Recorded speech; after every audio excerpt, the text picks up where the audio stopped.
Welcome back to the deep dive. Today we're tackling a really fundamental contract law puzzle. What happens if you sell something thinking it's, well, pretty worthless and then find out it was actually incredibly valuable, like 700 times more valuable? Can you legally say, oops, take it back? We're diving into this idea of contract rescission, specifically when both sides are mistaken about the value of what they're trading. Our main focus is a classic case, Wood v. Boynton, a $1 stone that turned out to be, well, much more. So our mission today is to break down exactly how courts decide if a mistake is serious enough to undo a deal. We'll give you a step-by-step way to think about this using the court's own logic. Exactly. And the absolute key here, the thing you have to grasp, is the difference the law makes between a mistake about the identity of the thing, what it fundamentally is, versus a mistake just about its quality or, its market price. Think about it. Selling a rock you think is quartz but is actually a diamond is treated very differently than, say, meaning to sell quartz but accidentally handing over gold. We need to unpack the rules carefully to see why. Okay, let's start with the basics.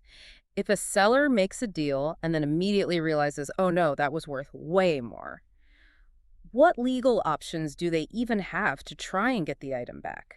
We're talking about a standard lawsuit here, an action at law. Right. So to legally cancel the sale and get the property back, what lawyers call revesting title, the seller has a pretty high bar to clear in a court of law. Yeah. They generally have to prove one of two things happened at the time of the sale. One, the buyer committed some kind of fraud or unfair dealing. Maybe they knew something the seller didn't and kept quiet, or they lied. Or two, there was a mistake as to identity.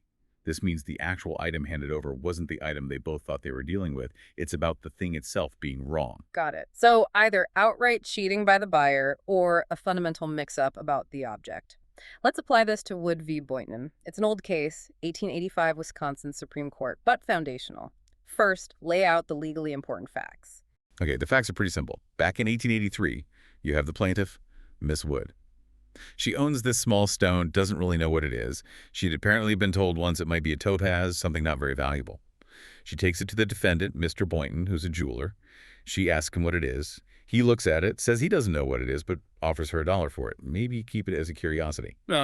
She says no at first, but later, needing money, she comes back and sells him that very stone for $1. Just $1. $1. Later, it turns out the stone is actually a rough diamond, worth somewhere between $700 and $1,000 at the time. Wow, okay. So she finds this out, tenders $1 the dollar plus some interest, and asks for the diamond back. He refuses. That's the setup. So what was the core legal issue for the Wisconsin Supreme Court? The precise legal question was, did finding out the stone's true massive value give Miss Wood the right to rescind the contract? Was there enough fraud or enough of a mistake to legally undo the sale and get her property back through this standard legal action? All right. And what rule of law did the court use to decide this? Can you state the rule and break down its elements like you mentioned before? Sure. The court applied the established rule that you can't just back out of a sale because you later realize you made a bad deal on value. To undo it, the seller must prove one of two specific elements. Element 1, that the buyer, Mr. Boynton in this case, was guilty of fraud or unfair dealings in getting the stone. Or element 2, that there was a mistake as to identity, meaning the thing delivered was fundamentally different in kind from the thing they thought they were selling and buying. Thank you. That's clear. Now for the court's elemental analysis. Let's really dig into how the court applied these rules step by step. How did they handle the first element, the question of fraud or unfair dealing? Right, the fraud claim. The court looked hard at this and found basically nothing. No grounds for fraud. The key finding was that both Mrs. Wood and Mr. Boynton were, and this is crucial, completely ignorant about the stone's true nature and value when the deal happened. But wait a second. Boynton was a jeweler. Shouldn't that matter? Didn't he have some duty, or wasn't it inherently unfair given his expertise? That's a very common reaction. But the court said no. Being a jeweler didn't automatically mean he knew about uncut diamonds, which are very different. And the evidence showed he didn't examine it closely or pretend to know what it was. For fraud, you generally need intentional deception or concealment of known facts. Here, Boynton didn't know. The court specifically said that just because the price was incredibly low, that $1 versus $700, that alone doesn't prove fraud. They pointed out the nature and value were open to the investigation of both parties. Neither really investigated, so no fraud. Boynton just got lucky. Okay, so mutual ignorance killed the fraud claim. The huge price difference wasn't enough on its own. Understood. Now, what about the second element, proof of mistake as to identity? This feels like the real heart of it. It absolutely is. This is where the court distinguishes between mistakes about value and mistakes about what the thing is. The court found there was, and I quote, no pretense of any mistake in identity here. Think about it. Mrs. Wood brought in that specific stone. She showed it to Boynton. They talked about that stone. She sold that exact stone, and he received that exact stone. The object sold was the object delivered. The mistake wasn't about which object was being traded. The mistake was about its qualities, its intrinsic nature, and therefore its value. They thought it was maybe a topaz or just an interesting rock. It turned out to be a diamond. But the deal was always for that particular physical object. Oh, I see. So if she had, like, meant to sell him a piece of quartz from her collection but accidentally handed him the diamond instead, that would be a mistake of identity because the physical object was wrong. Precisely. That would be a mistake of identity delivering the wrong thing. But here, she intended to sell the thing in her hand, whatever it might turn out to be. The court basically says, you sold that stone, and you got paid for that stone. The fact that you misjudged its properties is your risk, not a reason to undo the deal at law. That makes the distinction much clearer. It's about the physical item itself. Yes. The identity was known, the quality or value was unknown or mistaken. So after analyzing both elements, finding no fraud and finding no mistake as to identity, what was the court's final conclusion? The court sided with the defendants, Boynton and his partner. They affirmed the lower court's judgment. Since Miss Wood couldn't prove either fraud or a mistake about the identity of the stone, she had no legal right in this action at law to rescind the contract and get the diamond back. The court essentially said she made a bad bargain, and the law wouldn't save her from it under these circumstances. Okay, let's test this logic with that hypothetical the court itself used. It really drives the point home. What if the roles were flipped? Suppose Mrs. Wood thought it was a diamond, told Boynton it was, and he, believing her, paid $500 for it. Then it turns out to be just a worthless topaz. Could Boynton then rescind the deal and get his $500 back? Absolutely not, according to the rule in Wood. Boynton would have received the exact, specific stone he intended to buy. His mistake was purely about its quality and value based on, in this hypothetical, misinformation from the seller maybe, but he still got that stone. Unless Mrs. Wood knew it wasn't a diamond and intentionally lied, which would be as fraud ways. Boynton's mistake about the stone's value wouldn't be grounds to rescind. He examined that stone, he bought that stone. His gamble on its value failed. So the rule cuts both ways. Buyer or seller, if you get the specific thing you bargained for, you're generally stuck with your assessment of its value, absent fraud. That's the core principle. The court wants commercial transactions involving unique or uncertain items to have finality. You bear the risk of your own judgment about quality and value when the identity is clear. It seems harsh, but it creates certainty.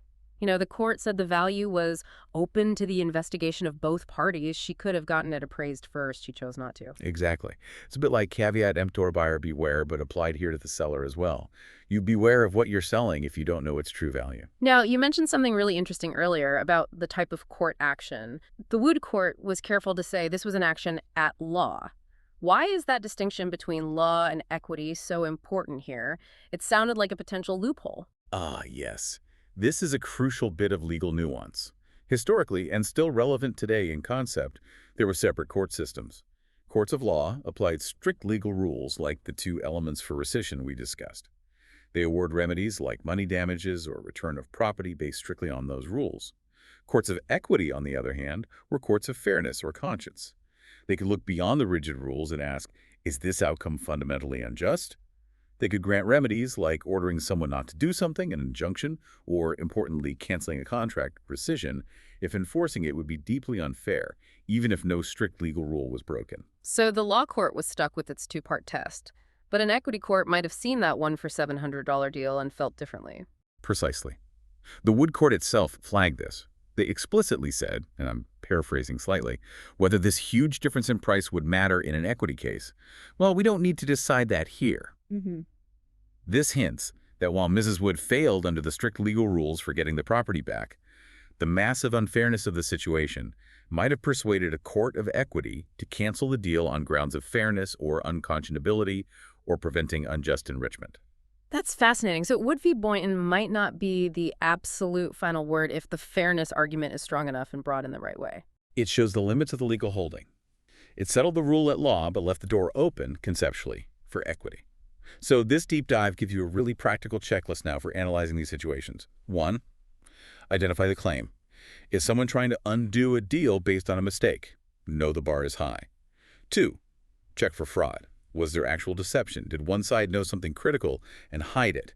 Remember, mutual ignorance usually isn't fraud, even if one side profits immensely. 3. Analyze the mistake. This is key. Is it about identity or kind? Was the wrong physical object involved? Did you hand over gold instead of lead? If yes, rescission at law is very possible. Quality or value? Or was it the right object, but you just misjudged its worth, like thinking a diamond was a topaz? If yes, under Wood, the deal likely stands at law. And 4. Consider equity. If the claim fails the strict legal test, like in Wood, ask, is the outcome so grossly unfair, the value difference so extreme that a court focused on fairness might step in anyway? That framework, especially adding the law versus equity angle, really pulls it all together. You can see how to dissect the problem methodically. Right. The Wood decision promotes certainty in deals. If you agree to sell this specific thing, the deal generally sticks, protecting commerce.